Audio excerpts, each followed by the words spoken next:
Antum pada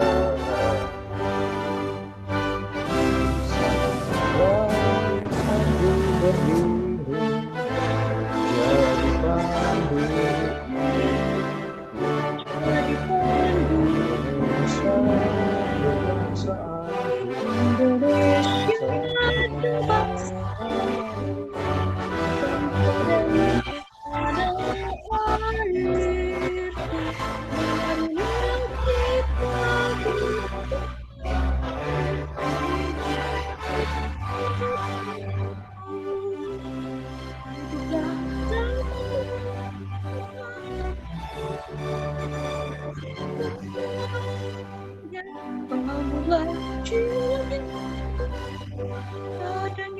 untuk Indonesia.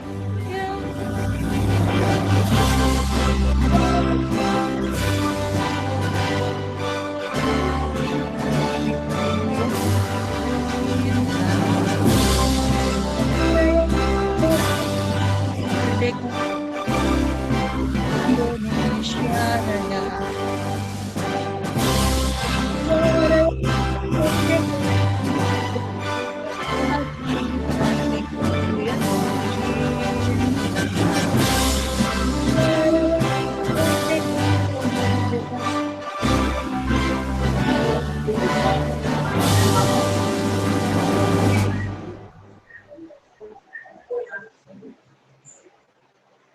Baik, terima kasih banyak Bapak Ibu, teman-teman semuanya. Ini kita akan langsung masuk ke sesi materi kita tentunya. Bapak Ibu sudah melihat di flyer atau di poster dan juga broadcast di berbagai grup WhatsApp Bapak Ibu atau sosial media. Kita akan menyimak langsung, yaitu tema besar kita, Defeat Mental Blocks with EFT, Emotional Freedom Techniques, di mana di tengah pandemi ini banyak banget halangan, banyak banget hal-hal yang membuat beban pikiran, membuat mental kita terhalang, jadi mental block, jadi turun mental kita. Tapi ternyata ada loh tekniknya juga untuk mencari solusinya agar kita bisa lebih yakin, bisa lebih maju lagi dengan EFT, yaitu Emotional Freedom Techniques, yang akan disampaikan langsung oleh narasumber kita. Izinkan saya untuk membacakan sedikit profil atau data diri beliau. Beliau adalah founder dari Damadana Indonesia tentunya. Kemudian beliau adalah founder dari Gentrobis, profesional public speaker tentunya. Beliau seorang Dhamma Duta senior, konsultan bisnis, dan juga pakar EFT. Langsung saja kita sambut dengan tepuk tangan virtual yang meriah. Ini dia Ko Denny Wangsapalo. Silakan Ko Denny. Ya, terima kasih banyak Saudara Tony Saputra selaku moderator yang saya muliakan, Bante Gunaseno, Sukiyato Namo Buddhaya Bante, Pak Doni De Kaiser, ini guru public speaking saya. Terima kasih atas kesempatannya, Romo Ramani, Ibu Bapak, teman-teman semuanya. Assalamualaikum warahmatullahi wabarakatuh. Salam damai sejahtera untuk kita semua. Om Swastiastu, Namo Buddhaya, salam kebajikan, Rahayu. Selamat sore semuanya, Ibu Bapak. Sungguh merasa gembira, beruntung dan terhormat mendapatkan WhatsApp dari Saudara Tony diundang untuk sharing di acara yang sudah tentu ini acara yang sangat luar biasa. Saya melihat, mengikuti beberapa kali kegiatannya, orang-orang hebat diundang ya. Nah ternyata saya diundang, terima kasih banyak atas kesempatannya. Mudah-mudahan pertemuan ini bermanfaat buat kita semua. Dan ketika dapat undangan, kira-kira materinya apa ya? Seperti demikian. Lalu saya terpikir bagaimana caranya kita membahas tentang satu teknik terapi modern yang disebut sebagai Emotional Freedom Techniques. Tujuannya untuk apa sih? Tujuannya adalah ketika kita saat ini mengalami satu kondisi, baik itu secara keuangan, usaha, profesi, pekerjaan, dan seterusnya, bisa jadi kita mengalami satu kendala. Dan bagaimana cara menghilangkan, mengatasi kendala tersebut, dan kalau kita tidak menghilangkan, bisa menjadi mental block, dan akan membuat kita sulit untuk berkembang. Nah, Bapak Ibu, teman-teman semua yang mulia Bante dan Bapak Ibu, izinkan saya untuk sharing sedikit. pengetahuan, pemahaman, dan pengalaman tentang Emotional Freedom Techniques. Ketika saya sharing, kadang saya butuh partisipasi dari peserta. Mudah-mudahan nanti bisa ada yang ikut membuka audionya dan menjawab apa yang saya tanyakan ya. Untuk tes semangat Bapak Ibu teman-teman semua, kecuali Bante. Selamat sore semuanya. Selamat sore. Selamat sore. Luar biasa. Oke, selamat sore, luar biasa.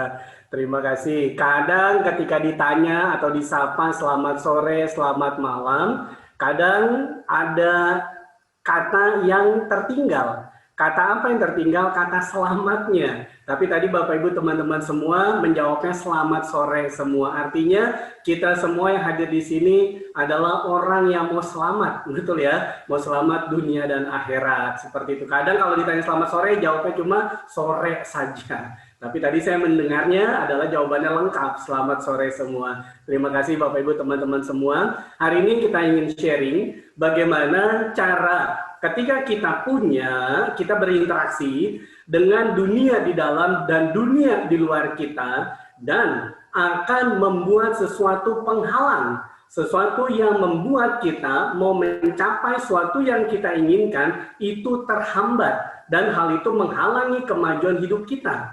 Nah, ketika kita punya yang namanya mental block, lalu bagaimana sih cara kita menghilangkannya?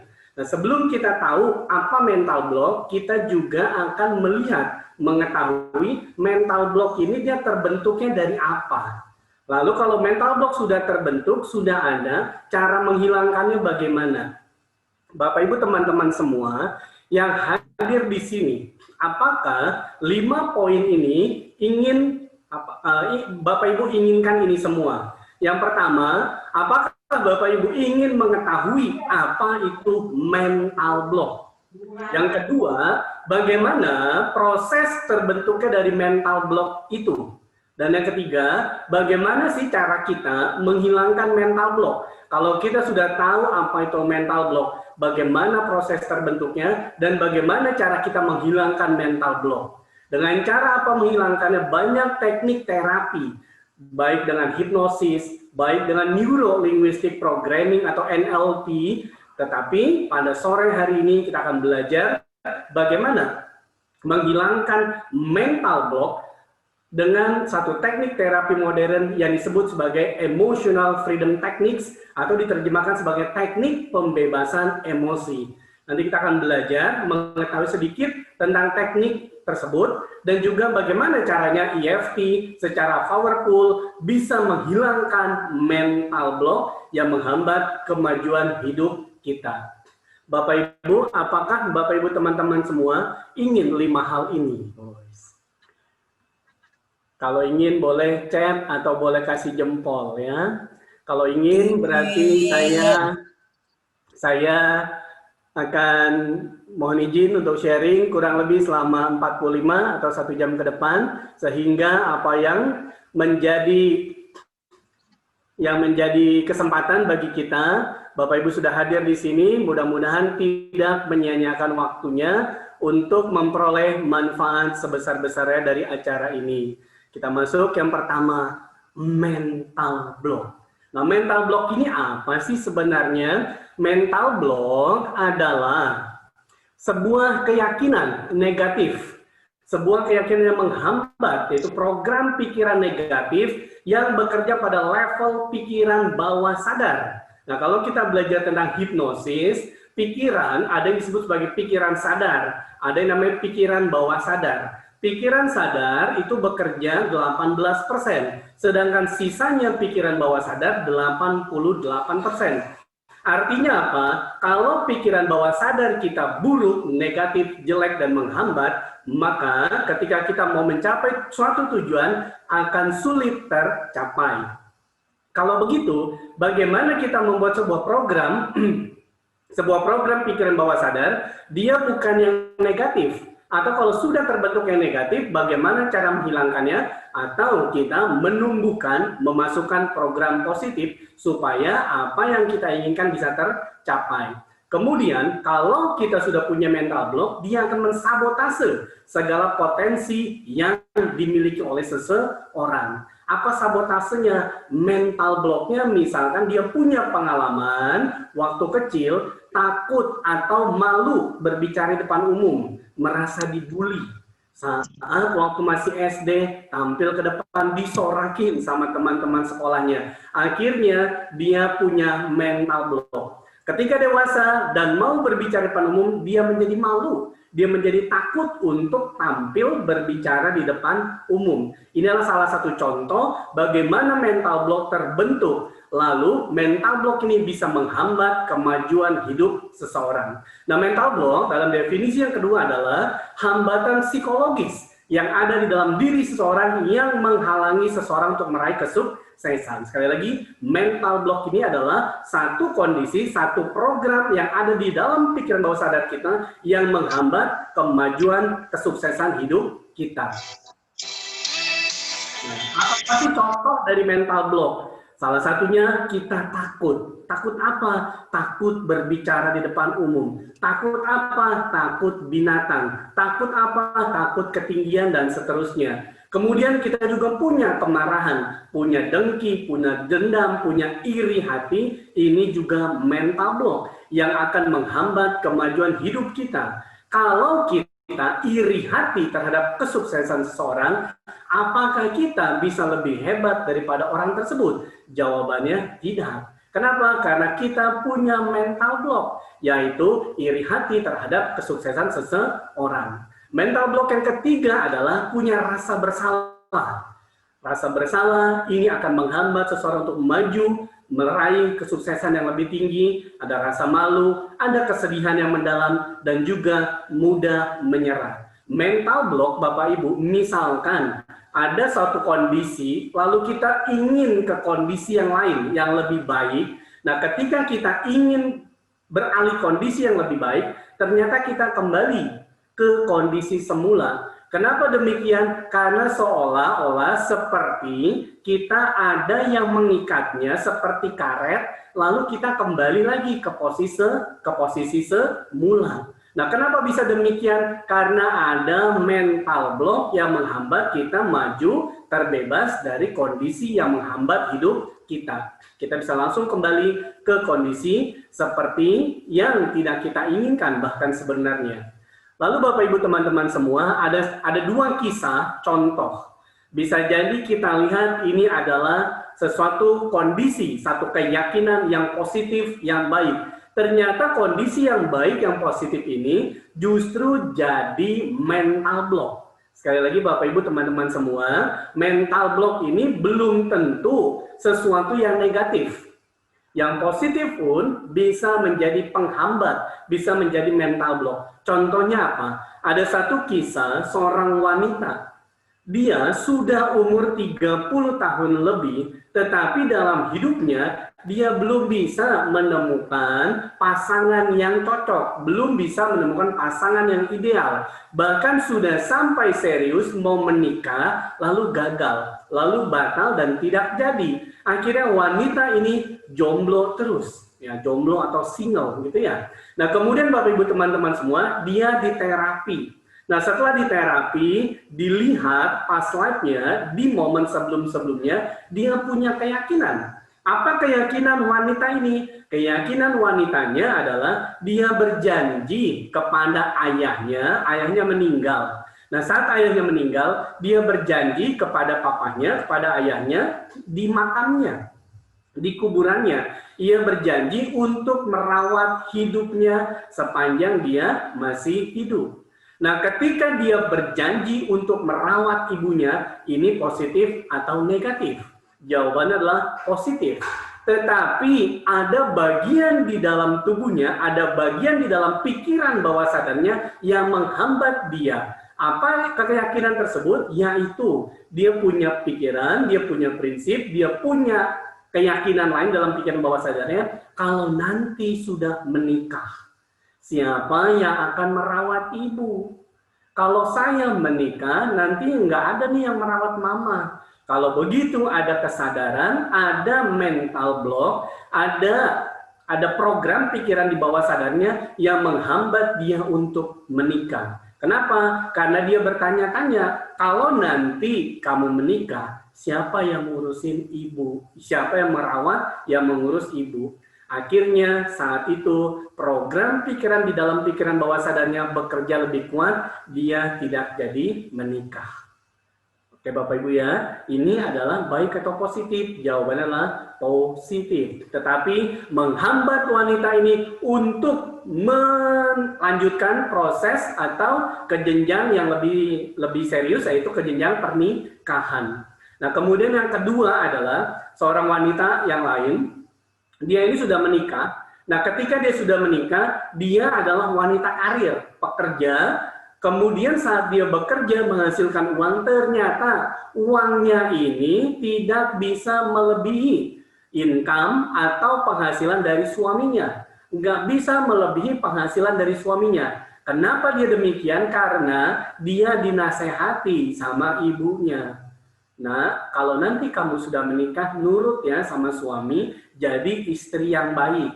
Nah, anaknya ini nurut, wanita ini nurut sama ibunya, dikasih nasihat, jadi istri baik. Nah, ternyata dinasehati sama ibunya untuk jadi istri yang baik, program pikiran bawah sadarnya berkata, kalau jadi istri yang baik, penghasilan nggak boleh lebih tinggi daripada suaminya. Nah, inilah mental block yang menghambat seseorang. Nah, kalau kita punya mental block, banyak mental block yang menghambat kemajuan hidup kita, maka kita tidak bisa meraih kesuksesan yang lebih tinggi, yang sesuai yang kita inginkan. Nah, Bapak Ibu, jangan sampai salah punya keyakinan. Apa keyakinan salahnya? Bisa jadi kita punya keyakinan uang adalah akar kejahatan misalkan ya. Nah jadi kalau kita merasa uang adalah akar kejahatan, bisa jadi hidup kita pas-pasan. Tetapi kalau kita punya uang, bisa memberi, bisa berdana, bisa bersedekah ke banyak orang, bisa bangun rumah ibadah, maka itu adalah keyakinan positif yang baik.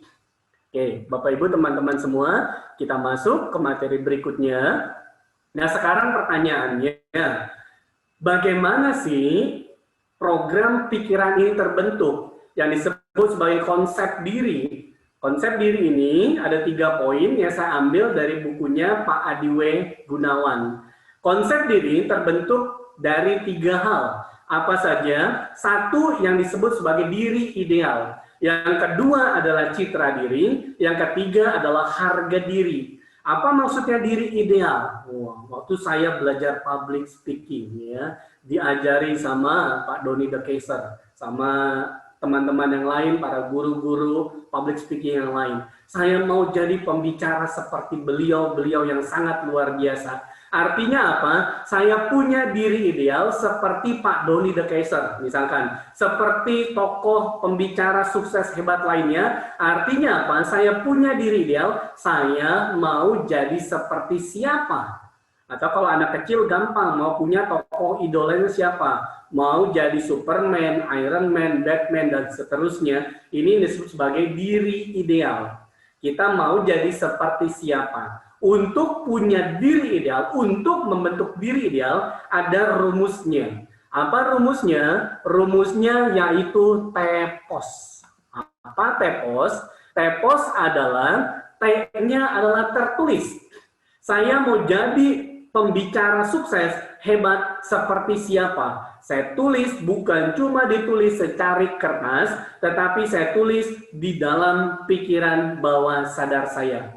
Bagaimana caranya supaya tertulis dalam pikiran bawah sadar? Diulang, direpetisi. Kemudian setelah tertulis, diri idealnya ini harus PO. Apa PO? Yaitu positif. Saya maunya yang positif, jangan sampai saya maunya yang negatif. Saya tidak mau jadi bandel, saya tidak mau miskin, saya tidak mau galak. Ini yang namanya yang negatif. Kalau kita bilang saya tidak mau miskin, saya tidak mau marah, saya tidak mau takut berbicara di depan umum, maka jadinya saya miskin, takut, gagal, dan seterusnya. Kalau begitu, diri ideal kita harus kita tulis secara positif. Setelah tertulis, positif. S-nya apa? Yang ketiga yaitu spesifik.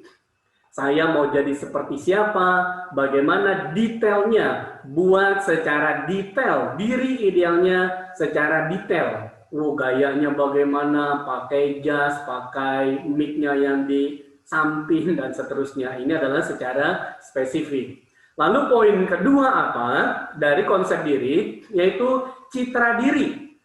Citra diri ini apa? Saya sudah punya konsep diri, mau jadi seorang public speaker hebat, mau jadi pembicara terkenal, dan seterusnya. Lalu citra diri ini adalah saya menilai, saya bercermin. Nah, setelah saya bercermin, nanti ada kata-kata di hati sanubarinya yang bilang, oh, kayak gitu aja mau jadi pembicara, ngomongnya masih belepotan misalkan ya. Nah, jadi inilah citra diri. Saya menilai, memandang diri saya sendiri. Saya menilai diri saya sendiri, melihat, memandang diri saya sendiri, itulah yang disebut sebagai citra diri. Ketika citra diri yang terbentuk adalah ada kondisi yang negatif, maka saya bisa mengubahnya. Dengan cara apa? Mengubah postur, maka akan mengubah emosi. Nah, kalau Pak Tony Saputra, kalau kita belajar atau jadi orang hebat ya, nah orang hebat main bola, mencetak gol, pasti tangannya ke atas, lalu dia lompat dan seterusnya. Itulah postur yang kesuksesan, penuh kesuksesan. Tetapi kalau misalkan saya menilai diri saya, wah saya nggak pantas, saya nggak layak, maka postur saya langsung jelek. Bagaimana jeleknya? Bisa jadi bahunya saya ketutup ke dalam, kemudian kepala saya tunduk, dan juga bibir saya nggak ada ekspresinya.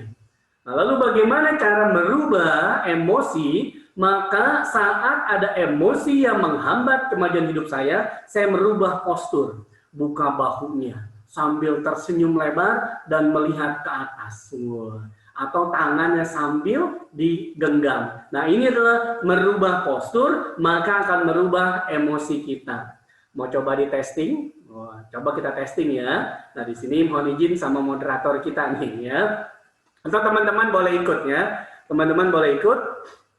Kita bahunya ditutup, kemudian kepalanya tunduk, matanya nggak ada sinarnya sama sekali, lesu gitu ya. Terus juga nggak ada senyumnya, cemberut mukanya. Saat dalam postur seperti ini, kita ingat hal yang jelek, hal yang buruk, hal yang negatif. Saya hitung sampai 5, 1, 2, 3, 4, 5. Lalu, sekarang hal negatif itu kita ingat kembali. Tetapi caranya bagaimana? Bahunya kita kita buka, senyum lebar ke atas sambil melihat ke langit-langit. Dan mengingat emosi negatif tadi. Kira-kira bisa ingat tidak emosi negatif tadi? Ya, Bro Tony, kira-kira bisa ingat tidak?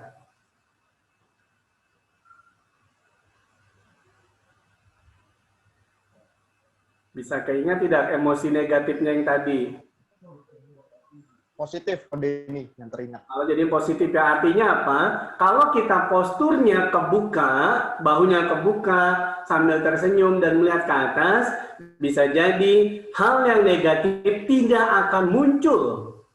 Ya, hal negatif tidak akan muncul. Yang muncul apa? Yang muncul adalah yang positif. Kalaupun tidak positif, dia yang muncul adalah netral, bukan yang negatif. Clear ya?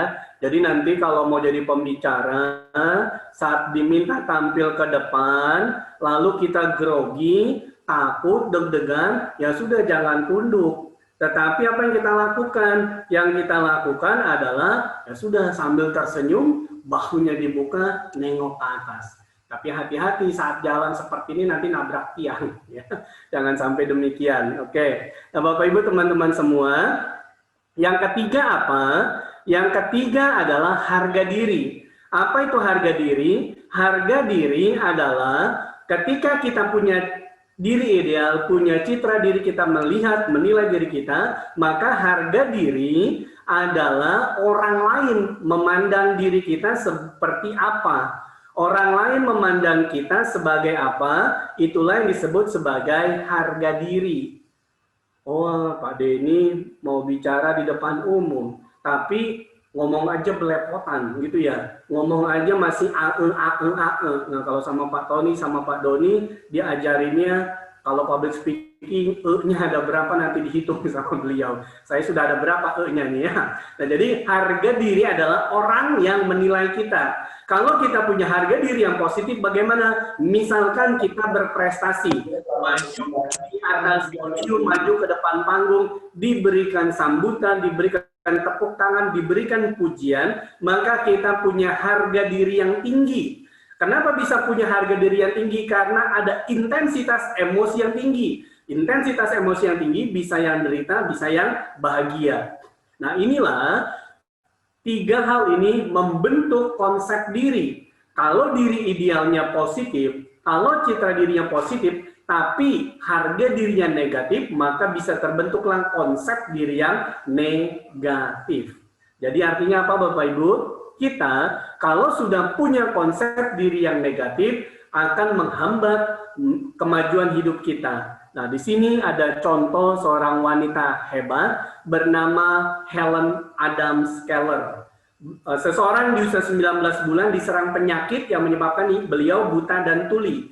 Nah, ketika seseorang buta dan tuli saat masih bayi, atau kalau kita mengalami hal-hal yang menghambat kita, reaksi kita bagaimana? Ternyata wanita ini reaksinya tidak menyerah terhadap kondisi keadaan dia saat itu. Sehingga dia punya konsep diri yang positif. Ketika punya konsep diri yang positif, ia bisa jadi seorang inspirator. Bisa menginspirasi, bisa menjadi seorang penulis, aktivis politik, dosen, bahkan kisah hidupnya meraih 2 piala Oscar.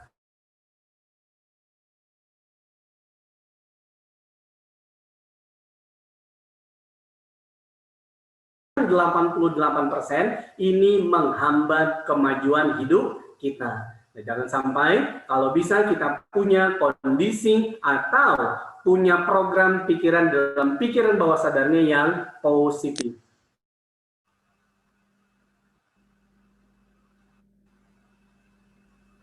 Oke Bapak Ibu, nah sekarang kita lihat bagaimana sih konsep diri ini terbentuk. Konsep diri bisa terbentuk ilustrasi seperti sebuah meja. Meja ada yang disebut sebagai tabletop. Meja ada yang disebut sebagai table leg. Nah, tabletop yang atasnya, table leg kaki-kaki pendukungnya. Bagaimana dia bisa terbentuk tabletop dan table leg ini? Karena ada yang namanya orang yang dipandang. Siapa orang yang dipandang? Bisa orang tua. Siapa orang yang dipandang? Bisa guru. Siapa orang yang dipandang? Bisa pasangan. Tadi kisah 2 orang wanita yang punya mental block, dia orang yang dipandangnya siapa? Yaitu ibunya masing-masing. Yang satu ibunya memberikan nasihat, harus jadi istri yang baik. Satu lagi memberikan nasihat kepada anaknya, yaitu bisa jadi istri yang menurut dan baik dan seterusnya. Nah, ini adalah orang yang dipandang. Ketika orang yang dipandang memberikan nasihat, kalimat, kata-kata, dia langsung masuk ke dalam pikiran bawah sadar. Di pikiran sadar. Dan tanpa ada yang namanya proses critical factor. Kalau misalkan kita berbicara atau mendengarkan kalimat seseorang, lalu ada namanya faktor kritis. Emang iya saya begitu, emang iya, memang iya. Nah, ketika kita berbicara atau berpikir demikian, berarti ada yang namanya faktor kritis di dalam pikiran kita, critical factor. Hal itu belum masuk ke dalam pikiran bawah sadar kita. Nah, kalau orang yang dipandang yang mengatakan sesuatu, maka kata-kata kalimat tersebut langsung masuk tanpa disaring, tanpa difilter oleh critical factor. Siapa contohnya? Misalkan Bante Gunaseno memberikan nasihat kepada saya. Wah, Ko Denny, misalkan Ko Denny kayaknya dari secara fisik ini belum punya wajah orang kaya misalkan, belum punya wajah orang sukses, punya wajah sebagai seorang public speaker. Nah, ketika ada orang yang dipandang seperti itu, maka dia langsung masuk ke dalam pikiran bawah sadar seseorang. Akan menjadi tabletop positif atau negatif. Kemudian, selain ada orang yang dipandang, yang kedua adalah karena adanya intensitas emosi yang kuat. Lagi senang banget, lagi sedih banget. Ketika senang banget atau sedih banget, dia langsung masuk ke dalam pikiran bawah sadar seseorang dan akan membentuk konsep diri, menghambat atau mendukung kemajuan hidup seseorang. Lalu diulang. Bagaimana cara diulang? Ada orang yang dipandang mengatakan seseorang, gagal, kamu nggak bisa jadi orang kaya, kamu nggak bisa jadi orang sukses. Akhirnya diulang sama dirinya sendiri. Iya ya, saya kayaknya nggak bisa nih jadi orang sukses. Iya ya, kayaknya saya nggak bisa nih jadi orang hebat, dan seterusnya. Diulang. Ada tabletop, ada tablet yang membentuknya. Ketika demikian, maka akan membuat yang namanya mental block. Kalau mental blocknya negatif, atau tabletopnya negatif, dan juga tabletnya negatif, maka ini akan menghambat kemajuan hidup seseorang. Lalu bagaimana cara menghilangkan mental block tersebut? Bagaimana cara menghancurkan, mengalahkan mental block tersebut? Ada 3 teknik terapi. Yang pertama dengan hipnoterapi, yang kedua dengan neuro-linguistic programming, dan yang ketiga adalah dengan emotional freedom techniques. Pada kesempatan yang baik ini, kita akan belajar hanya emotional freedom techniques. Bagaimana caranya? Nah, kita mau lihat dulu apa sih sebenarnya EFT atau emotional freedom techniques. Nah, sebelum masuk ini, saya ingin mengulang sedikit Bapak Ibu bahwa kita punya pikiran namanya pikiran sadar dan bawah sadar. Ketika kita punya orang yang dipandang, ada emosi yang tinggi, intensitas emosi yang tinggi, dan diulang, dia akan masuk ke dalam pikiran bawah sadar kita, dan kalau sudah masuk ke dalam pikiran bawah sadar kita, dia akan menjadi penghambat atau pendukung. Kalau pendukung, maka ini akan adalah sesuatu yang baik. Tetapi kalau yang menghambat, ini akan menjadi mental block yang mengganggu hidup kita. Kalau sudah punya mental block, bagaimana cara menghilangkannya? Salah satu caranya adalah dengan yang disebut sebagai Emotional Freedom Techniques atau EFT, teknik pembebasan emosi. Apa sih sebenarnya EFT? EFT adalah gabungan antara ilmu pengetahuan barat dan ilmu pengobatan timur, yaitu akupunktur. Kalau akupunktur menggunakan jarum ditusuk di titik-titik meridian tubuh, sedangkan EFT cukup mengetuk-ngetukannya di meridian utama tubuh. Ada 12, nanti kita akan belajar 12 titik meridian utama tubuh dengan 2 ujung jari tangan. Cukup diketuk-ketukan 7-9 ketukan saja. Oke. Nah, kemudian sejarahnya bagaimana? Ada seorang dokter bernama Roger Callahan, dia punya klien bernama Mary. Nah, Mary ini dia punya fobia terhadap air yang disebut aquaphobia. Kalau Mary melihat air, dia langsung nggak nyaman, dia langsung takut, dan ketika diterapi oleh Dr. Roger Callahan, di rumah Dr. Roger Callahan ini ada sebuah kolam renang. Saat Mary melihat kolam renang, Mary perutnya sakit, nggak nyaman. Nah, Dr. Roger Callahan, dia lagi belajar teknik akupunktur. Dr. Roger Callahan mengingat ada satu titik, yaitu di bawah mata. Kalau ditusuk pakai jarum, ini akan berpengaruh untuk pencernaan, untuk perut. Akhirnya Dr. Roger Callahan meminta Mary menekan titik di bawah matanya.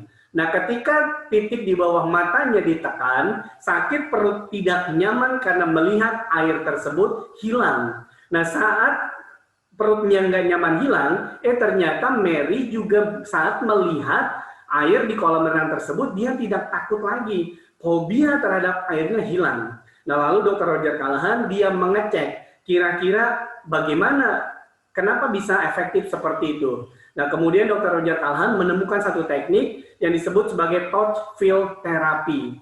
Dia melakukan terapi, dia melakukan training dan seterusnya. Kemudian ada muridnya yang bernama Gary Craig belajar sama Dr. Roger Callahan. Setelah Gary Craig belajar, teknik ini disederhanakan sama Dr. Roger Callahan, sama Gary Craig maksudnya, yang disebut sebagai Emotional Freedom Techniques. Jadi, Gary Craig belajar sama Dr. Roger Callahan, tapi tekniknya disederhanakan. Nah, bagaimana prinsip dari EFT? Dalam EFT, kita seperti ada satu metafora dalam EFT yang disebut television metafora. Kalau kita lagi nonton televisi, zaman dulu ada antena. Nah, saat antenanya tersangkut benang atau kena burung, ketiup angin,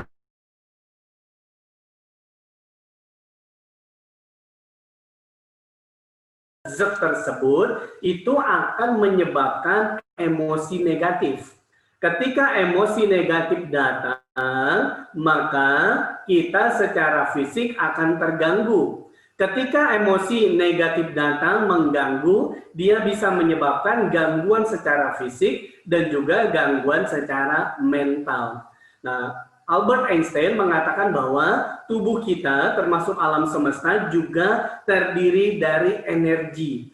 Kalau energi tubuh kita ada yang nggak selaras, dia akan menyebabkan gangguan, bahkan bisa menyebabkan penyakit fisik atau penyakit mental. Nah, lalu bagaimana cara menyelaraskan ketika aliran energi dalam tubuh kita tidak selaras, tidak seimbang, maka kita lakukan yang namanya tapping dengan memberikan energi kinetik atau energi gerak. Bagaimana energi gerak ini? Kita lakukan tapping dengan 2 jari. Kita ketuk-ketukan di titik meridian tubuh. Oke, ilustrasinya demikian. Dan ini ada video sedikit. Pain was in every part of my body for many, many years. I stopped needing a doctor. I was diagnosed with multiple sclerosis. I cannot find any traces that it ever existed in my body. I had over 80 allergies and I was allergic to the world, basically. I am not allergic to anything. I can eat anything I want to. Shame issues, diabetes, post-traumatic stress disorder.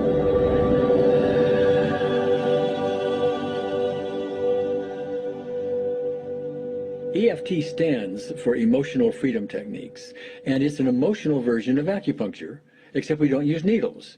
Instead, we address emotional issues.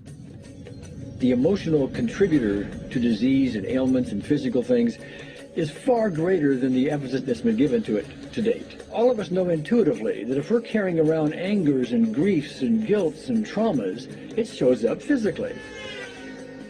If somebody is really angry, their stomach is tight, maybe the veins down out of their neck, their blood pressure goes up, emotions cause physical things.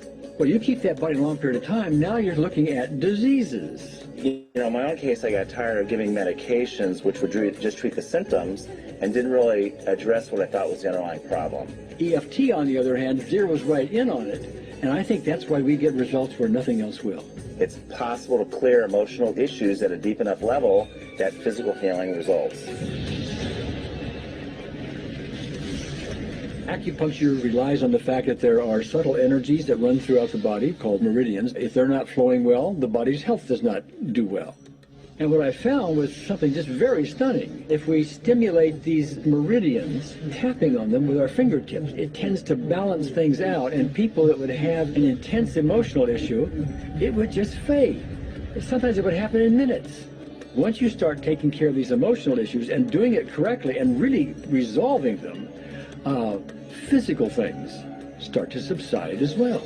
Immediately, I could control my pain levels. I cannot think of one case it did not work on a migraine. My migraine was gone in 10 minutes. I don't have diabetes anymore. I don't have to check my blood anymore. I gave my blood meter to my sister, whose cat has diabetes because he's overweight.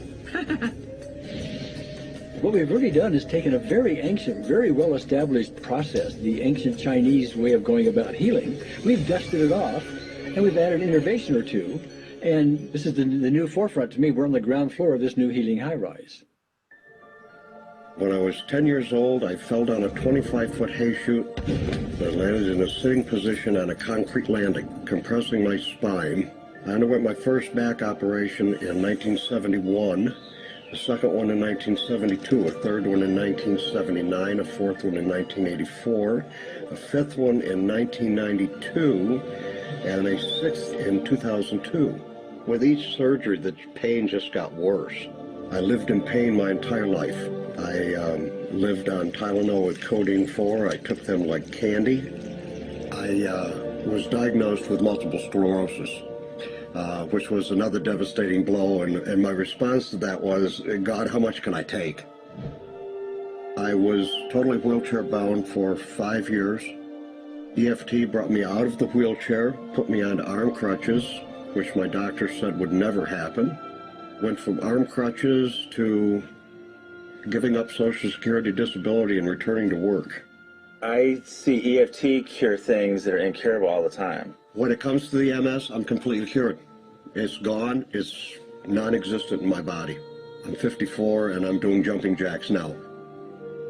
I'm not saying by that we cure everything in a minute or two, and in a session or two, and so on, and some things take a lot longer than others, but we get astonishing results often. So what we're going to do today is take a finger prick of blood from a few different people. We're going to take a look at it under a dark field microscope and actually look at what their live blood looks like. A person that's healthy, their live blood will look like a clean flowing river, and a sick person clumping in just a murky swamp. Of those 6 people, 3 had blood picture that looked like there's some health issues that should be addressed. So we had those 3 people go through about 5 minutes of EFT. This anger, all this resentment. We drew their blood again, looked at it, and saw just total different blood pictures. No sign of clumping. I was speechless. When I could finally think again, I thought, I'm going to go home and just take my certificates, my degrees that took me years to get, and just tear them up and just, let's learn about this EFT. Normally, as a nutritionist, I would have put you on 2 or 3 months of mineral supplementation, but EFT, 5 minutes. People on the outside, they look at some of the things we do as miracles, and I'm not really a miracle worker at all, or, it's just the body will tend to heal itself if its energies are allowed to flow. The biggest thing that blocks that flow of energy is how emotional issues and past traumas are held in the body. So we're getting to the core. That's why you can use it for everything. Addiction issues. Shame issues. Vision issues. Chronic fatigue. Fear of flying. Atrial fibrillation. Cravings. Diabetes. Diverticulitis. Post-traumatic stress disorder. Abundance. It's easy to lose weight. Public speaking. Insomnia. Performing in any capacity. You can go from 0 desire to hot and ready. For the first time, I can probably say I truly and genuinely like myself, love myself, have acceptance. People ask me what kind of antidepressants I'm on, and I say EFT. I do believe anything is possible now because I've seen it. One that was really fun to do was the vision experiment I did. 75% had an improvement in their vision. I keep getting emails from people, by the way, Carol, I'm not using my glasses to look at the piano music anymore. EFT is the best thing I found, hands down. One of the great things about EFT is it's easy to learn by anyone. EFT gave me the tools to cure myself. And now I probably have seen over 2,000 clients of every walk of life on every imaginable problem with about a, 98%, maybe 99% success rate. And it's not me, it's EFT. I thought, well, I don't know if I believe this, but what if I just suspended my disbelief? Well, the manual is a free download on our website because I want the world to know how to do it. Oke, Bapak Ibu, tertarik untuk belajar EFT?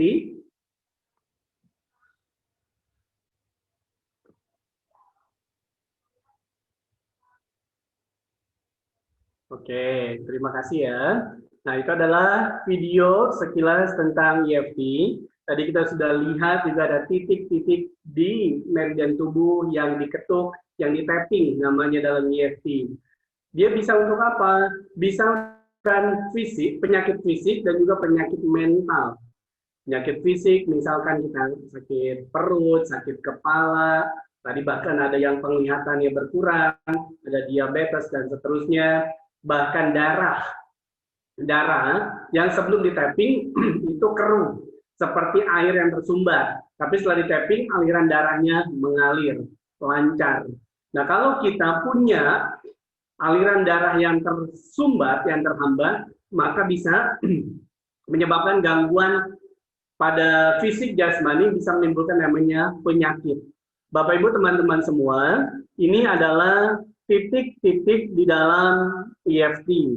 Nah, kita coba sama-sama praktikan, mudah-mudahan nanti bisa bermanfaat. Saya pernah terapi orang yang punya kecanduan merokok, sudah belasan tahun, bahkan hampir 20-an tahun, 17 tahun, dia merokok.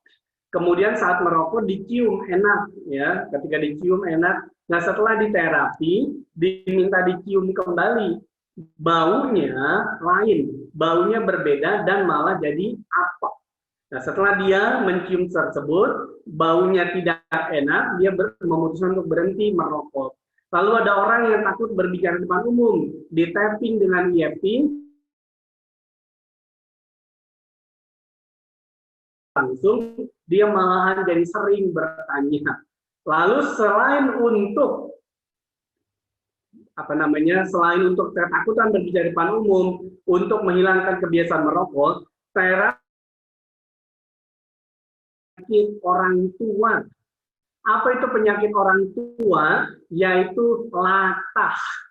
Nah, pernah mengalami atau menterapi beberapa orang tua yang latah. Latahnya, ya tahulah kita sendiri orang tua kalau latah ngomongnya bagaimana ya. Nah, setelah diterapi, latahnya bisa langsung sembuh. Oke, nah Bapak Ibu teman-teman semua, di sini ada 12 titik. Kita akan belajar 12 titik yang mana saja. Setelah 12 titik ini kita tahu, maka nanti kita langsung coba terapkan bagaimana sih menggunakan EFT untuk menghilangkan penyakit atau mental block yang ada di dalam diri kita. Ini ada 12, tapi saya singkat saja karena waktunya tinggal 10 menitan lagi. Titik pertama Bapak Ibu ada di ujung alis mata. Nah, yang di dalam sini, ini titik pertama. Kalau digambar, dia alis yang dalam, tetapi alis seseorang ini berbeda-beda. Ada yang hampir nempel, ada yang jaraknya jauh, dan seterusnya. Titik pertamanya ini ada di lubang, biasa keluar kotoran mata, kita tarik garis lurus. Ini adalah titik pertamanya. Boleh yang kanan, boleh yang kiri. Bisa salah satu, bisa dua-duanya. Ini bermanfaat untuk apa? Kita tidak bahas manfaat setiap titik. Oke, kita belajar mengenal titik 1 sampai titik 7 terlebih dahulu. Titik pertama di sini, boleh dipraktikkan. Titik pertama, nanti kita ketuk 7 sampai 9 ketukan. Titik keduanya adalah di tulang di samping mata, di alis luar. Dari luar, di sini ada tulang, kita ketuk 7 sampai 9 ketukan. Dikira-kira saja, dikira-kira 7 sampai 9 ketukan. Titik ketiganya adalah di bawah mata. Di bawah mata ini ada tulang, kita ketuk juga sama 7 sampai 9. Boleh yang kanan, boleh yang kiri.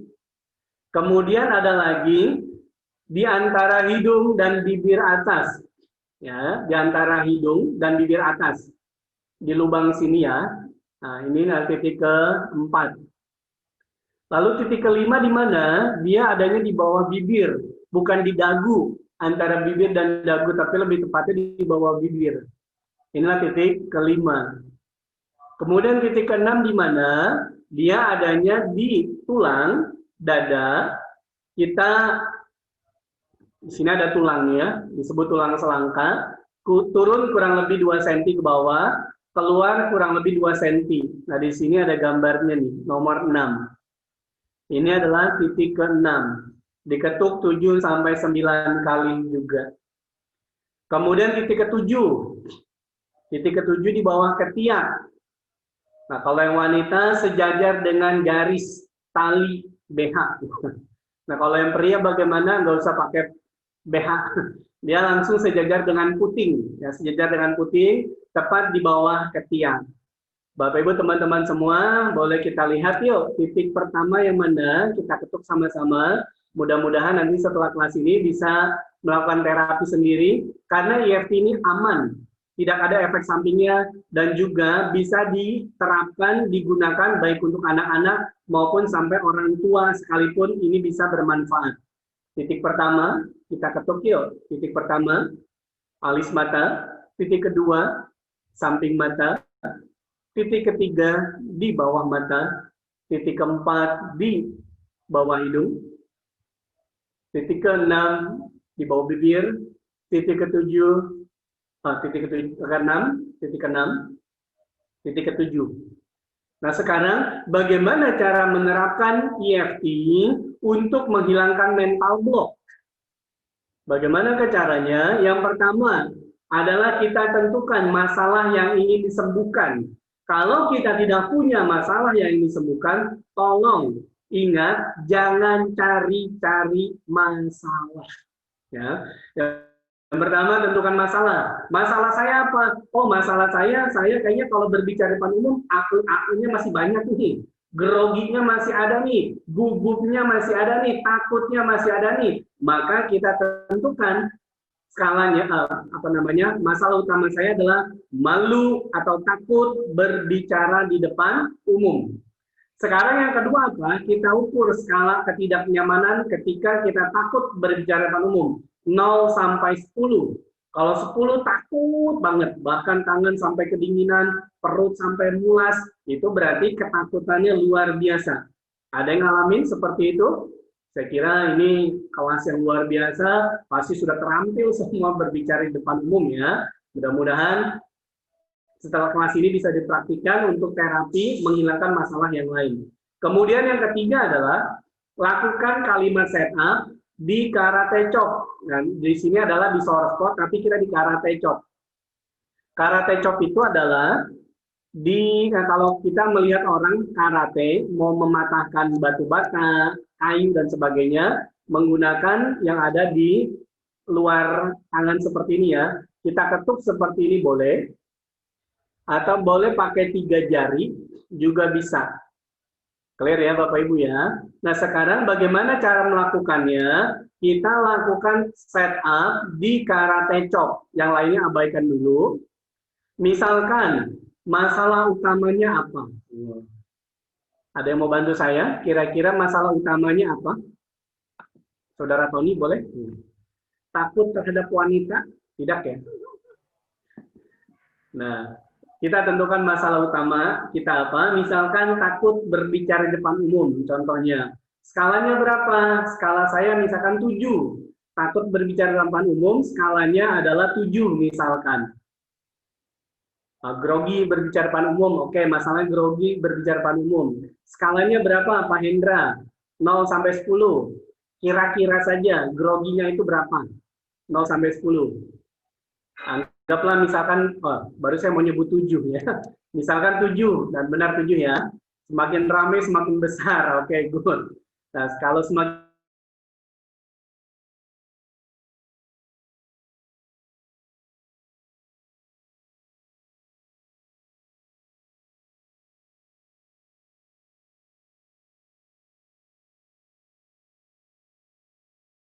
bisa yang kanan diketuk, bisa dua-duanya seperti ini.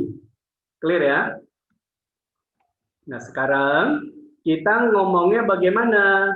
Meskipun saya grogi berbicara, ya kita ulang ya, Pak Hendra boleh ikut.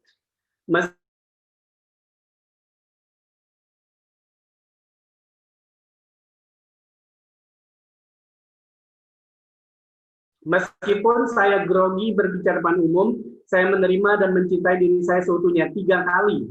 Sampai mencintai diri saya seutuhnya. Sudah sampai situ saja. Yang bawahnya abaikan dulu. Meskipun saya grogi berbicara depan umum, saya menerima dan mencintai diri saya seutuhnya. Meskipun saya grogi berbicara depan umum, saya menerima dan mencintai diri saya seutuhnya. Kemudian Pak Hendra bisa ketuk di 7 titik tadi, 7 sampai 9 kali. Grogi berbicara di depan umum, grogi berbicara depan umum. Grogi berbicara depan umum, grogi berbicara depan umum, grogi berbicara depan umum. Grogi berbicara di depan umum, grogi berbicara di depan umum, grogi berbicara di depan umum, grogi berbicara di depan umum, 3 kali. Grogi berbicara di depan umum, grogi berbicara di depan umum, grogi berbicara di depan umum, grogi berbicara di depan umum, grogi berbicara di depan umum, grogi berbicara depan umum, grogi berbicara depan umum sampai 3 kali. Lalu tarik nafas dalam, hembuskan melalui mulut perlahan-lahan. Lakukan 3 kali tarikan nafas, hembusan nafas juga. Pak Hendra bisa mengikuti apa yang tadi disampaikan? Oke, Pak Hendra boleh cek kira-kira jadi berapa skalanya? Tadi 7, sekarang apakah tetap sama, naik, atau bahkan turun? Oke, waktu saya turun. Turun jadi berapa Pak Hendra? Oh, jadi 3, luar biasa ya. Saya nggak kenal sama Pak Hendra ya. Nah, artinya apa? Teknik ini bermanfaat untuk masalah mental lainnya, bisa grogi, bisa takut, dan sebagainya. Yang penting kita sadari, bukan yang kita inginkan. Saya grogi, maka di tappingnya udah saya grogi, bukan saya mau percaya diri, saya mau percaya diri, bukan itu. Yang kita alami, gangguan yang kita alami saat ini, itulah yang kita tapping. Makin ramai, makin grogi, makin ramai, makin grogi, makin ramai, makin grogi, dan seterusnya. Clear ya, Bapak-Ibu, teman-teman semua? Ini adalah cara bagaimana menghilangkan mental block dengan teknik yang disebut sebagai EFT atau Emotional Freedom Techniques. Untuk selebihnya saya kira saya abaikan. Nah, sekarang kita masuk yang namanya singkat saja, karena waktunya sudah habis. Singkat saja, bagaimana caranya ketika kita sudah punya mental block, kita hilangkan, lalu kita masukkan program pikiran positif ke dalam bawah sadar kita. Ada caranya, yaitu dengan cara mengetuk hal yang positif di 7 titik. Cukup 7 titik saja Bapak Ibu. Yaitu, kalau tadi groginya sudah hilang, bagaimana dia bisa hilang? Di angka 0 sampai angka 1 atau 2 itu hilang. Kalau 3 masih ada sisa. Nah, kalau masih ada sisa, bagaimana kita tappingnya? Tetap lakukan di karate chop. Meskipun masih ada sisa grogi berbicara di depan umum, saya menerima dan mencintai diri saya seutuhnya 3 kali. Kemudian di 7 titik juga sama, sisa grogi berbicara di depan umum, sisa grogi berbicara di depan umum, sisa grogi berbicara di depan umum, sampai 3 kali putaran juga. Setelah groginya hilang, maka kita bisa masukkan afirmasi positif ke dalam pikiran bawah sadar. Caranya bagaimana? Cukup ketukan di 7 titik tadi dengan kalimat positif. Saya pembicara percaya diri, saya pembicara yang bersemangat, saya pembicara yang berbahagia, dan seterusnya. Oke, Bapak Ibu, teman-teman semua, ini adalah cara bagaimana memasukkan afirmasi positif ke dalam pikiran bawah sadar, tetapi syaratnya mental block-nya harus sudah dihilangkan.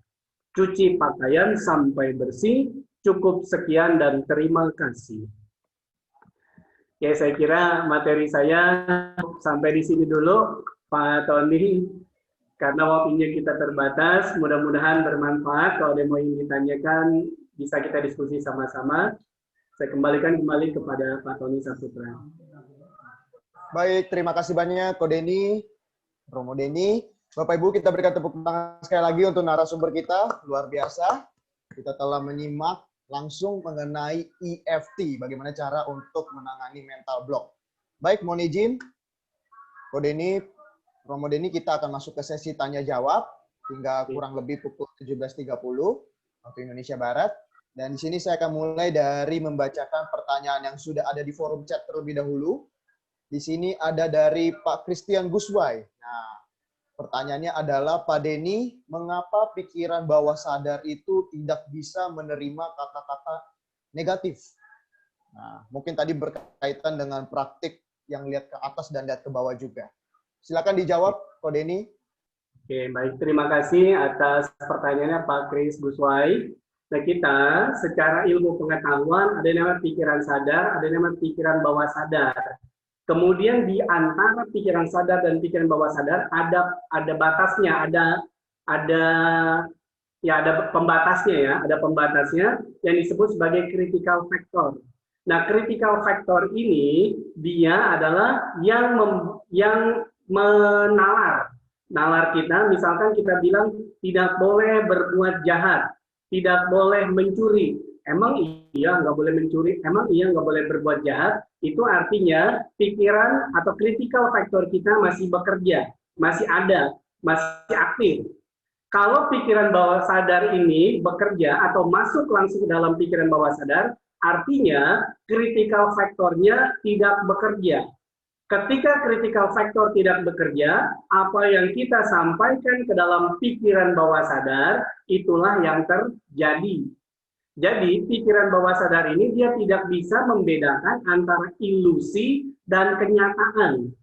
Jangan bayangkan kera pakai celana pink, misalkan ya. Nah, ketika kita minta, jangan bayangkan kera pakai celana pink, yang muncul di pikiran kita apa?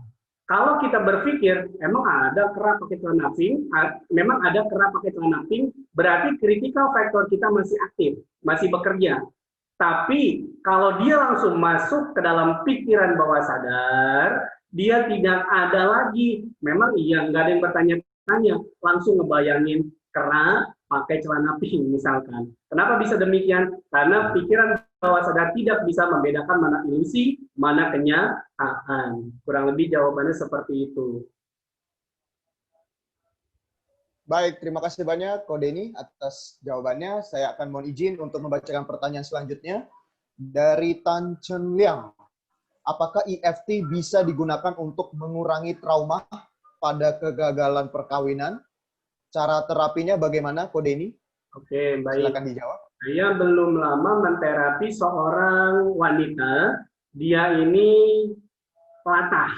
Latahnya itu mati lu, gitu ya, ngomongnya mati ya. Kenapa bisa demikian? Karena dia punya trauma, yaitu melihat anaknya meninggal.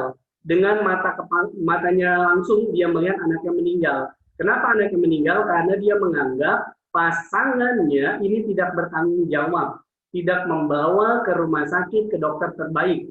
Akhirnya di terapi, saat di terapi dia nangis sampai bercucuran air mata. Ya benar ya, nangis bercucuran air mata ya.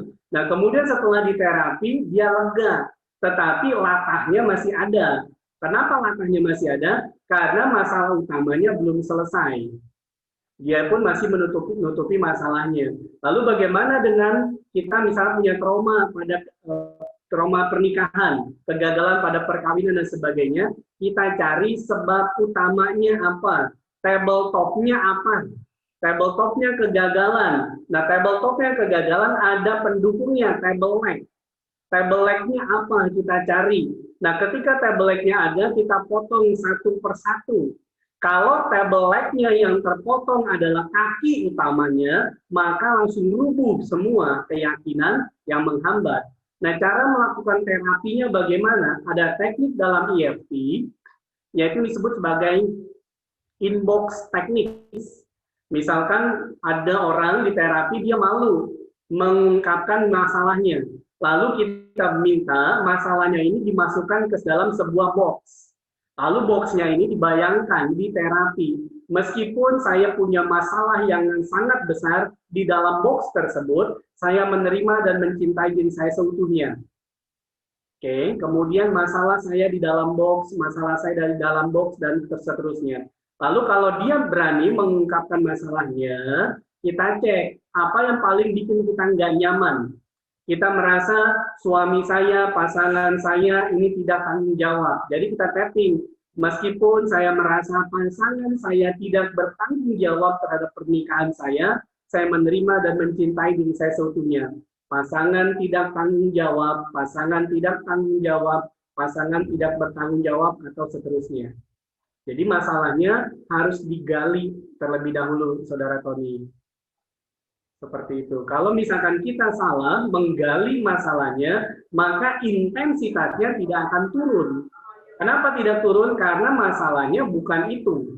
Jadi harus tepat, harus pas mengetahui masalah utamanya apa. Ada orang malu berbicara depan umum, di tapping, tapi nggak turun-turun skala malunya. Ternyata dia bukan malu, dia takut berbicara di depan umum. Seperti itu. Terima kasih. Baik, terima kasih banyak Ko Denny. Saya izin lanjut untuk pertanyaan selanjutnya dari Pak Hendra Rusli. Pak Denny tadi awalnya diajarkan tapping sambil sebut saya grogi. Itu yang pertama. Kemudian kedua, ada tapping berbicara yang positif. Jedanya berapa lama ya Pak Denny? Nah, kemudian ini juga berhubungan dengan pertanyaan dari Promosu Henry, yaitu mohon 7 titik yang diketukkan tadi dapat diulang langsung oleh Pak Denny agar tidak salah titik. Nah, mungkin bisa secara singkat, Pak Denny silakan. Oke, salah titik, nggak ada efek samping, tetapi manfaatnya saja yang kurang. Ya, manfaatnya saja yang kurang, tidak ada efek samping. Sekarang kita cek bagaimana cara melakukan tappingnya setelah yang negatifnya hilang. Cara mengetahui yang negatifnya hilang, skalanya di antara 0 sampai 2. Kalau tadi masih 3, berarti masih ada sisa. Setelah di tapping, turun ke angka 1 atau 2, oke, anggaplah sudah clear, sudah rilis. Lalu saya mau masukkan afirmasi positif. Bagaimana? Apakah ada jedanya? Ya sudah, langsung saja kalau sudah selesai. Bagaimana cara mengetahui selesai? Cek di perasaannya, nyaman atau masih mengganjal. Kalau sudah nyaman, maka kita bisa masukkan afirmasi positif. Saya pembicara yang antusias, saya pembicara yang berpengaruh, saya pembicara yang penuh semangat, dan seterusnya. Jedahnya bagaimana? Kalau bisa dibilang langsung. Clear ya? Nah sekarang 7 titiknya bagaimana? 7 titik yang pertama, bisa yang kanan, bisa yang kiri. Ini bola mata nih, apa biasa yang kita suka keluar kotoran mata. Kita tarik garis lurus, ini adalah titik pertama. Nah titik pertamanya di sini. Ini titik pertama, 7 sampai 9 ketukan. Pakai 2 ujung jari. Kenapa pakai 2 ujung jari? Karena dengan 2 ujung jari ini ada energi kinetiknya, memberikan energi gerak. Dengan memberikan energi gerak kepada titik meridian tubuh, dia akan menghilangkan hambatan yang ada di aliran dari 12 titik tersebut. Atau tadi kita belajar di 7 titik utama tadi, ada 7 titik. Titik keduanya, di sini ada tulang. Nah, di sinilah titik keduanya. Titik ketiga di mana? Ini ada tulang di bawah mata. Di bawah mata ada tulang, kita ketuk 7 sampai 9 ketukan.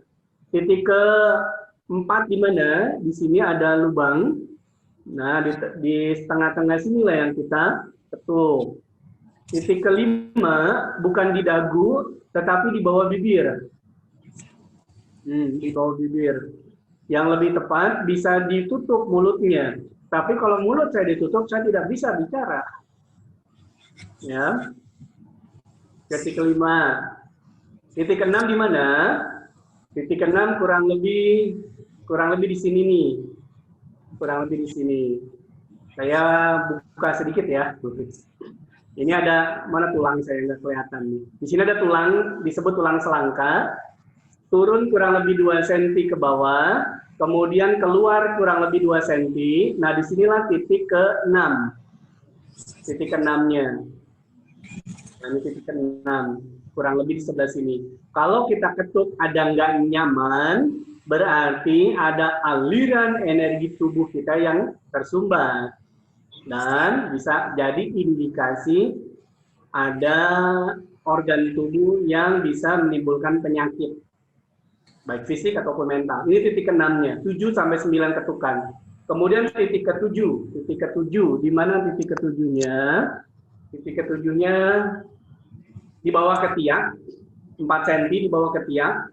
Kemudian sejajar dengan puting yang pria. Nah, kurang lebih di sebelah sini. Nah, kurang lebih sebelah sini. 7 titik. Titik ke-7 maksudnya. Kalau diketuk, di sini umumnya ada rasa tidak nyaman. Nah, sering suka tidak nyaman di bawah ketiak, baik kiri ataupun kanan. Boleh 1 atau 2, tapi kalau 2 kayak gini lucu ya. Oke, kurang lebih seperti itu Romo Suhendri. Titik 1, titik kedua, titik ketiga, 4, 5, 6, dan titik ke-7. Titik ke-7 boleh pakai 2 ujung jari atau ditepuk-tepuk. Ditepuk-tepuk seperti ini juga boleh. Oke, diulang sampai 3 kali. Ada lagi? Baik, terima kasih banyak Ko Denny. Selanjutnya dari forum chat juga dari Ibu Yuni.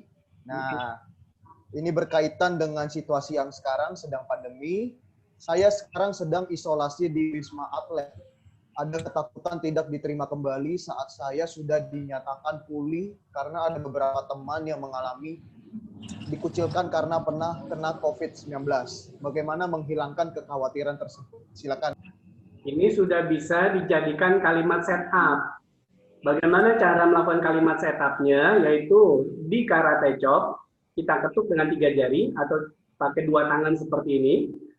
Meskipun ada ketakutan di dalam diri saya tidak diterima kembali saat saya dinyatakan pulih karena beberapa teman yang mengalami dikucilkan karena pernah kena COVID-19, saya menerima dan mencintai diri saya seutuhnya. Diulang 3 kali, meskipun ada ketakutan tidak diterima dan seterusnya, saya menerima dan mencintai diri saya seutuhnya. Kemudian di 7 titik, cukup kalimat utamanya saja, takut dikucilkan atau takut tidak diterima kembali. Takut dikucilkan atau tidak diterima kembali. Takut dikucilkan atau tidak diterima kembali. Takut dikucilkan atau tidak diterima kembali sampai 7 titik dan dilakukan 3 kali juga. Lalu tarik nafas, hembuskan. Tarik nafas, hembuskan melalui mulut. Itu. Kalau belum di angka 0 sampai 1 atau 2, lakukan sekali lagi meskipun masih ada sisa ketakutan. Disebutkan, saya menerima dan mencintai diri saya seutuhnya. Sisa takut tidak diterima, sisa takut tidak diterima, sisa takut tidak diterima sampai 7 titik, lakukan 3 kali berulang-ulang. Kalau setelah masih ada sisa, masih di angka 3 atau 4, kita sadarin, kira-kira ketakutan saya itu apa sih? Masalah utama saya sebenarnya apa sih? Atau jangan-jangan bukan ketakutan. Nanti bisa dicek lagi. Nah, supaya mengetahui secara detail bagaimana masuk kondisi hipnosis. Bisa dengan ketenangan diri sendiri atau dengan bantuan terapis, hipnoterapis. Saya kira jawabannya kurang lebih seperti itu. Baik, terima kasih banyak Ko Denny. Selanjutnya adalah 2 pertanyaan terakhir di forum chat, yaitu dari Ibu Agustina. Perkataan positif apa yang harus kita ucapkan supaya punya income yang lebih besar karena adanya mental block uang adalah akar dari masalah. Nah, kemudian berhubungan juga dengan pertanyaan dari Rahmanda, yaitu apakah teori ini sebenarnya bisa digunakan untuk menghilangkan perasaan dengki? Silakan dijawab Ko Denny. Yang pertanyaan kedua yang mana?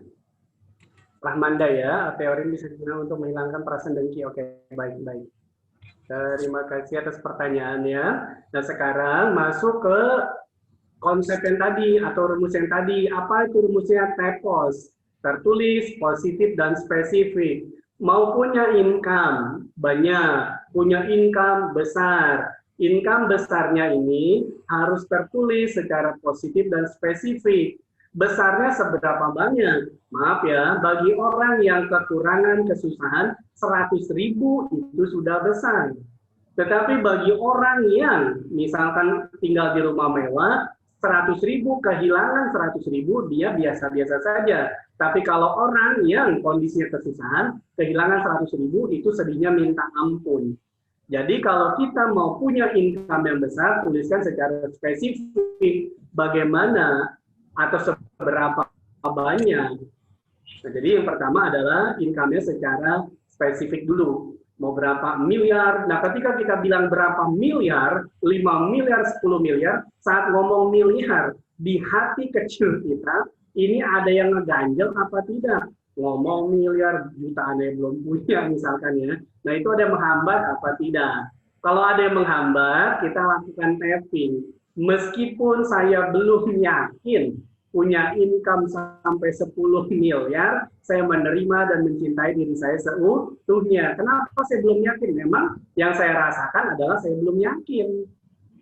Kurang lebih seperti itu. Jadi apapun yang kita rasakan, apapun yang terjadi saat ini, itulah yang di-tapping. Bukan yang kita inginkan. Yang kita inginkan bisa kita pakai afirmasi positif. Tetapi yang negatifnya harus dihilangkan terlebih dahulu.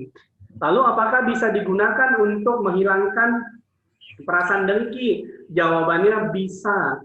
Saya pada suatu ketika lagi naik motor. Saat lagi naik motor, lampu merah. Nah, saat lampu merah, kemudian saya muncul perasaan nggak nyaman. Ada kesal sama seseorang. Nah, selain di karate chop, ada yang namanya di sore spot. Sore spot itu adalah kita jengkal pakai jari telunjuk dan jari manis dan juga jari jempol. Di jari manis dan jari jempol ini adalah titik sore spot. Nah, di sini satu titik sore spot, di sini titik sore spot. Nanti kalau belajar tingkat lanjutan, diusap-usap seperti ini. Nah, karena sering diusap-usap seperti ini, saya bisa merasakan di titik sore spot seolah-olah terusap-usap. Lalu saya dengan membayangkan, meskipun ada rasa nggak nyaman, saya menerima dan mencintai diri saya seutuhnya. Jadi jawabannya bisa apa tidak? Bisa. Saat lagi menunggu lampu merah, saat itu perasaan keselnya langsung hilang. Padahal tangan saya lagi megang stang motor. Tapi saya membayangkan saja, di sore spot saya seolah-olah terusap-usap sambil saya mengucapkan dalam hati, meskipun perasaan saya kesal, saya menerima dan mencintai diri saya seutuhnya. Langsung rilis. Nah, kalau Bapak Ibu bisa melakukan pakai di karate chop dulu saja, tidak mengapa. Meskipun saya rasa dengki sama dia, sama seseorang, karena waktu lebaran saya tidak dikasih angpau misalkan ya, saat Imlek nggak dikasih amplop misalkan, saya menerima dan mencintai diri saya seutuhnya, kemudian di sini dari tapping. Perasaan dengki sama seseorang, sama siapa disebutkan, ya sudah. Dengki sama si A, dengki sama si A, dengki sama si A, dengki sama si A, dan seterusnya. Dicek perasaannya sudah hilang atau belum. Kalau belum, masih ada sisa, sudah tapping. Meskipun masih ada sisa dengki sama si A, sama si B, dan seterusnya, ya sudah di tapping sampai rilis. Kalau belum rilis, belum selesai, belum hilang juga, bisa jadi masalahnya bukan dengki. Bisa jadi kita iri hati. Nah, dengki sama iri kan beda ya. Bagaimana cara tahu bedanya? Nanti tanya sama Pak Doni atau Pak Tony dari Kamus Besar Bahasa Indonesia. Saya kira cukup. Terima kasih banyak. Baik, terima kasih banyak Ko Denny. Kemudian ada pertanyaan penutup untuk kegiatan kita hari ini, yaitu pertanyaan titipan dari orang yang tidak mau disebutkan namanya. Ko Denny, apakah mental block itu bisa disamakan dengan kekotoran batin? Kemudian berhubungan juga dengan dunia pembicara, karena Ko Denny adalah seorang pembicara juga dan founder dari Dhammadhana. Apakah kesuksesan sebagai seorang pembicara dalam mengisi suatu acara harus dinilai dari segi materinya? Contohnya, misalnya dinilai dari berapa income atau bayaran atau dana yang ia terima. Nah, silakan dijawab, Ko Denny. Terima kasih. Terima kasih ya. Mental block dengan kekotoran batin sama atau beda? Jawabannya bisa sama, bisa beda. Tetapi kalau kita bahas kekotoran batin, ada 3 jenis. Ada yang kasar, ada yang menengah, bahkan sampai yang halus. Nah, kalau sampai sudah halus banget, apakah bisa di terapi pakai EFT? Saya pribadi belum. Ya. Nah, kalau saya udah bisa, berarti hebat banget. Artinya apa? Kekotoran batin mental block, yang kasar oke lah bisa, yang menengah oke lah bisa. Artinya bisa apa? Bisa kita samakan dengan mental block. Tetapi ada kekotoran batin yang halus banget. Apakah ini mental block? Saya rasa ini lebih daripada mental block. Karena secara spiritual ini akan membuat seseorang ya bisa mengalami penderitaan dan seterusnya ya. Nah, kemudian kesuksesan. Nah, kesuksesan sebagai seorang pembicara itu apa? Ketika ia bisa memberikan efek atau dia bisa memberikan akibat. Efek atau akibat itu ada 3 menurut saya ya. Efek sebelum, efek sesaat, dan efek sesudah. Apa contohnya? Yaitu peserta yang ada di sini, yaitu Pak Doni ya. Nah, efek sebelum, apa maksudnya efek sebelum? Saat beliau posting buku, saya niat mau beli, ternyata sudah sold out. Ya. Bukunya keren, luar biasa. Artinya apa? Sudah punya efek. Sebelum tampil berbicara, tiketnya misalkan, tiketnya sudah terjual habis. Sudah banyak yang sudah pesan tiketnya. Itu adalah kesuksesan sebagai seorang pembicara. Saya tidak melihat uangnya, nominalnya, dan seterusnya. Itulah efek sebelum. Kemudian efek sesaat. efek sesaat saat presentasi ini bisa membuat orang tercerahkan apa tidak? Tercerahkan artinya muncul insight baru, pemahaman baru. Yang ketiga, selesai acara ini, materi yang disampaikan bisa dipraktikkan, bisa merubah hidup seseorang atau tidak. Kalau bisa merubah kehidupan seseorang, contohnya saya, Ki. Belajar public speaking dari Bro Tony, sama Pak Doni, sama Bante juga, akhirnya bisa ngoceh seperti ini ya. Saya kira itu saja jawaban saya. Ada 3, sebelum, sesaat, dan sesudah. Saya kira demikian, terima kasih. Baik, terima kasih banyak Ko Denny. Mari Bapak Ibu kita berikan tepuk tangan untuk narasumber kita, Ko Denny Wangsapaloh, luar biasa. Terima kasih banyak Ko Denny sudah mau menyisihkan waktunya tentunya untuk sebagai narasumber di kegiatan ITMBC. Dan selanjutnya mohon izin saya akan share screen. Berikut adalah penyerahan sertifikat online.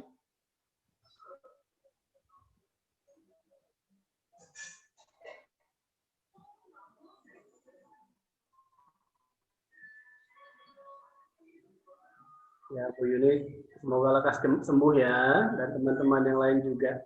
Mudah-mudahan materinya bisa bermanfaat buat kita semua.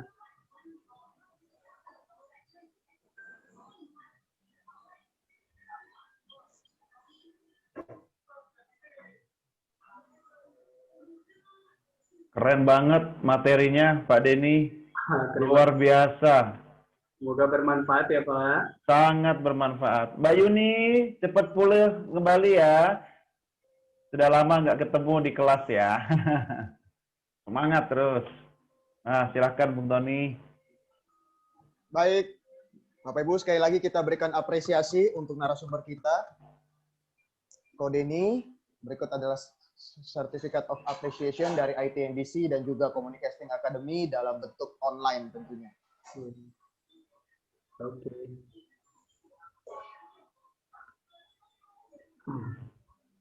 Baik. Jangan lupa moderatornya juga akan diberikan sertifikat. Terima kasih. Terima kasih buat moderator kita, Bung Tony Saputra. Boleh kita berikan tepuk tangan. Terima kasih Bante, Pak Doni, dan Bapak Ibu semuanya. Baik Bapak Ibu. Terima kasih banyak. Mari kita tutup kegiatan kita yang positif ini, yang sungguh bahagia ini dengan berfoto bersama tentunya. Bapak Ibu disilakan menyalakan kameranya. Nah, kita akan foto bersama.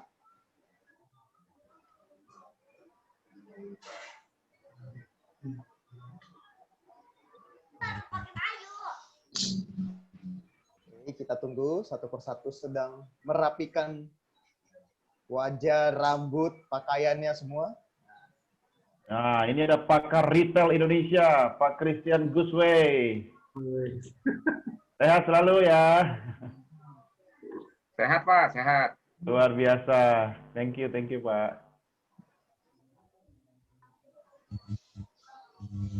Ada icebreaker nomor 1 Indonesia, Ferdi Kawi. Wih, mantap. Kamsia. Oke, sudah semua ya Bapak Ibu ya? Oke, saya mau izin hitung mundur. Senyum semuanya ya. 3, 2, 1, senyum. Sekali lagi gaya bebas boleh. 3, 2, 1, senyum. Oke, baik. Terima kasih sekali lagi tentunya kepada narasumber kita, Ko Denny. Terima kasih banyak Bante, Pak Doni, dan juga Bapak Ibu. Terima kasih. Semuanya. Sudah hadir. Ada Fanny Kwok juga, presenter kita. Thank you, Fanny. Sukses terus. Bapak Ibu semua, terima kasih. Terima kasih, Bante, Pak Doni, terima kasih. Sama ya, Terima kasih Bante. Sama Ramani semua. Bapak Ibu, jangan lupa tanggal 27 Desember akan ada kegiatan dari ITMBC lagi, tentunya mengenai parenting. Nah, bersama langsung pakar parenting yaitu Ibu Meli Kiong. Nah, kemudian Bapak Ibu yang ingin konsultasi atau bertanya lebih lanjut atau mengundang langsung Ko Denny bisa langsung menghubungi di Instagram beliau ya, langsung di-follow saja di @dennywangsapaloh. Nanti akan kami kirimkan di grup tentunya. Sekali lagi terima kasih banyak Bapak Ibu. Stay safe, stay healthy, stay positif, dan Merry Christmas. Ho ho ho. Sampai jumpa. Terima kasih. Terima kasih Pak Doni, terima kasih Bante. Terima kasih Pak. Bante mohon izin, terima kasih pamit.